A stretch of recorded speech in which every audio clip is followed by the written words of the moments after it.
सुनिए, आज हम थोड़ी लोक व्यवहार की और लोक धर्म की बात करते हैं कि अक्सर ये सुना जाता है सामान्य व्यक्तियों के बीच में जब बैठते हैं तो कि 400 करोड़ वर्ष पहले या करोड़ों वर्ष पहले हमारे ऋषि मुनि हुए थे वगैरह वगैरह।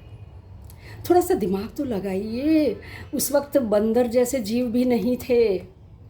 ऋषि मुनियों की बात तो अभी हजारों वर्ष पहले की ही है, कुछ हजार वर्ष पहले की ही है। हाँ, लेकिन बहुत चलता है ये बोलना कि ऐसा था। हाँ, इतना ही नहीं, फिर पिछला सब कुछ अच्छा और आज का सब कुछ बुरा बुरा।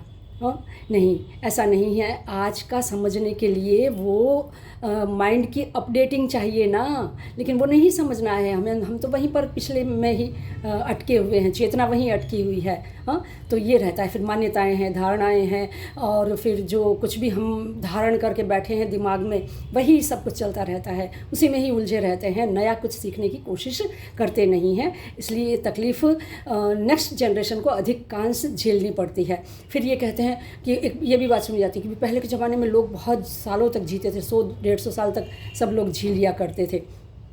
यार, थोड़ी बायोलॉजी तो जान लो, थोड़ी डार्विन थ्योरी को तो पहचान लो, उसको तो पढ़ लो कि किस प्रकार से जीव की ये चेतना, जीव की यात्रा शुरू हुई है, शरीर कैसे बने हैं, आगे कैसे विकसित हुए हैं, और फिर चेतना का विकास भी कैसे हुआ है। हमको जंगल से आए अभी तो कुछ ही हजार वर्ष हुए हैं बाहर निकले। हाँ, तो ये कैसे पॉसिबल है?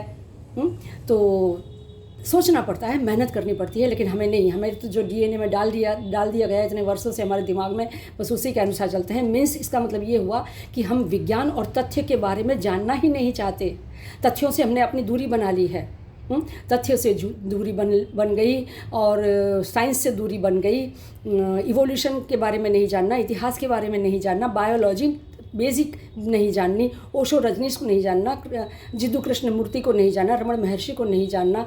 बस हम तो बस प्रवाह में चले जाते हैं। और श्रीमद् भगवद गीता के कृष्ण तो हमें स्पष्ट रूप से ज्ञान और विज्ञान दोनों बात करते हैं। वो कहते हैं कि भाई व्यवहारिक तल से होकर के ही परमार्थिक तल पर जाया जाता है। हमेशा अहंकार से होकर के ही तो आत्मा तक की यात्रा की जाती है।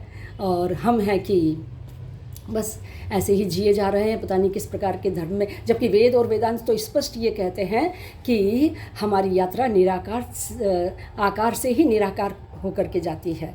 हाँ, तो ये समझना पड़ेगा हमें। पिछली उलझी हुई बातों को छोड़ करके, मान्यताओं को छोड़ करके, हमें थोड़ी मेहनत करके अपनी चेतना की अवस्था को अपडेट ज़रूर करना पड़ेगा। हाँ, फिर मिलते हैं अन्य मुद्दे पर।